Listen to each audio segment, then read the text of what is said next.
السلام عليكم dhalinyaro soo dhawaada waa macalin maxamuud cashkan wuxuu ka mid yahay casharada erayda ahaa aynu ka qaadanayna college-ka cilmi academy halkan waxaynu ku baran doonaa 10 eray oo aad muhiim u ah 10kan eray haatan sabuurad 7 ii qaaday kuwa kalena waynu ku dari doonaa insha Allah eray koowaad waa pneumatic bidan waa silent laguma dhawaaqayo pneumatic waa leedahay pneumatic waxa weeye wax ay aarya ka buuxdo it's filled with air yes pneumo waa air pneumatic hawa ka buuxda for example pneumatic tires pneumatic power somalit erayga labaad waxaa loo akhriyaa polling station waa meesha lagu codeeyo meelaha lagu codeeyo ee la yiraahdaa polling station vote iyadana waa codeyn haddii markaa dhahday voting center iyo polling station waa isku micno yes. For example, she went to the polling station or she went to the voting center. waxay tagtay meesha lagu codeynay. I hope you understood. erayga saddexaad waa pool. Pool waxaa la yiraahdaa yani poolka caadiga lagu dabaasho. The children are swimming in the pool. Yes, so adigu god yar la qoday biyo badan lagu shubay lagu talagalay in lagu dabaasho. Yes. erayga afraad waa porch. Porch waxaa loo akhriyaa yani iridka guriga. For example, heblayo waxay fadhiday guriga iridkiisa waxaa kaloo la yiraahdaa entrance. So for example waxaan leeyahay Amina sat on the porch. Amina sat on the entrance. Irida laga soo galaa guriga fadhiday. erayga shanaad waa porter. Porter dhalinyaro waxaa la yiraahdaa qof markuu iska warwareegayo wax uu qabto ilaa guriga iska dhex socdo. Yes, guriga iska dhex warwareegaya.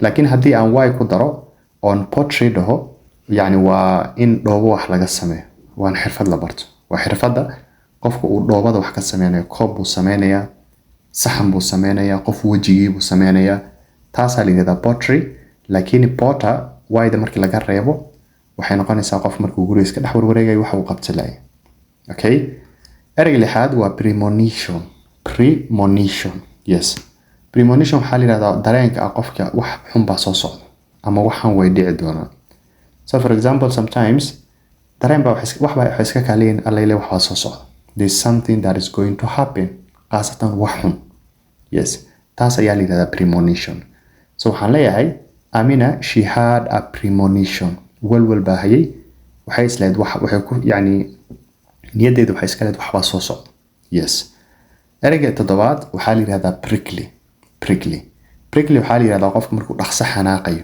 like they get annoyed easily qof markuu dhaqso xanaaqayo ayaa la yiraahdaa prickly he became prickly wuxuu noqday qof xanaaqiisu dhow yahay somebody who gets annoyed easily prickly waxaa kaloo la yiraahdaa tusaale geed waxaa jira la yiraahdo cactus so geedka qodaxyaa ka soo jeedo okay qodax baa inta ka soo jeedo wayna ku duri haddii aa maxaa ahayd taabatid taas iyadana prickly waa la karaa waa wax ay wax ka soo jeedaan yani wax dadka duray ama inta badan dad baa waxay sameeyaan guriga hortiisa dhagax baa loo sameeyaa qaab adiga meel loogu talagalin lagu fariisto haddana oo maysan talagalin lagu fariisto sharxaad bay u sameeyaan marka dhalinyarada eerida laga yaabaa inay meesha galabska yimaadaan ku fariistaan so waxay sameynayaan meesha ay saas u dhisnayd musbaaray sursuri yes so taas camal waa prickly spiky camal a lot of nails ay meesha sureen so qofka hadduu ku fariisto si ay u durto yani ha ku fariisan oo gaaban waa yes waa tirtirayaa erayga sideedaad ee aynu cashkan ku hadlayno dhalinyaro waa prim and proper waa laba eray oo isla socoto waa labo for example eray oo isla socoto erayda noocan waxaa la yiraahdaa idiom sarbeeb camal yes prim and proper waxaa la yiraahdaa qofka markuu yani proper yani wuxuu dhaqanayaa qaab formal ah I hope formal wax laga wada inaa fahmaysiin she's a prim and proper it means si saxan bay u dhaqanaysaa she is behaving correctly and she is formal yes yani si fiican bay u labisanaysaa qof kaftamaya ma aha yes taas ayaa la yiraahdaa prim and proper another word waa eray maalmahan aad social media lagu isticmaalo waxaa la yiraahdaa pseudo bida haddana waa silent pseudo intellectual yes pseudo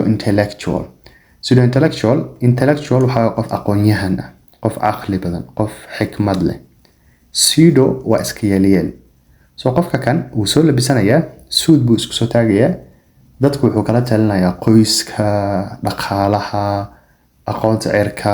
adigu waa aqoonyahan beenaad. aqoonyahan ma ahan, wuu isyeelyeelayaa ama dadku he is fooling people. Okay, qofkaas waxaa la yidhahdaa pseudo intellectual. They pretend to be intelligent laakiin gudaha waxba uguma jiraan, waa qof aan waxba ogeyn. Yes, another word iyadan internetka maalmahan aad baa loogu isticmaalaa, waxaa la yidhahdaa pseudonym. Yes, pseudonym. Pseudonym waxaa la yidhahdaa for example erey tusaale buug baa rabtaa inaad qortid ama sheekada juxa camal baa rabtaa inaad wax ka qortid, so waxaad isticmaalaysaa character-ga juxa qof jira ma aha. So yani ama haddii kale siyaasi camal baa rabtaa inaad wax ka qortid, maxamed Cabdullaahi Farmaajo camal baa rabtaa inaad wax ka qortid. Okay, magaciisana ma rabtid inaad soo qaadid, so magac beenaad baa isticmaalaysaa. So pseudonym waxaa la yidhahdaa a fake name, magac qaldan ama magac been ah. Yes, ama for example qoraa wuxuu rabaa magaciisa inaan la ogaanin. Okay, buug rabo inuu qoro magaciisa in la ogaado ma rabo, wuxuu isticmaalayaa pseudonym, yani magaciisa magac aan ahayn buu isticmaalaya oo fake ah. ama qoraa magac bedela ha ahaado ama character magaciisa aad bedelaysa ha ahaato, iyo dhammaantood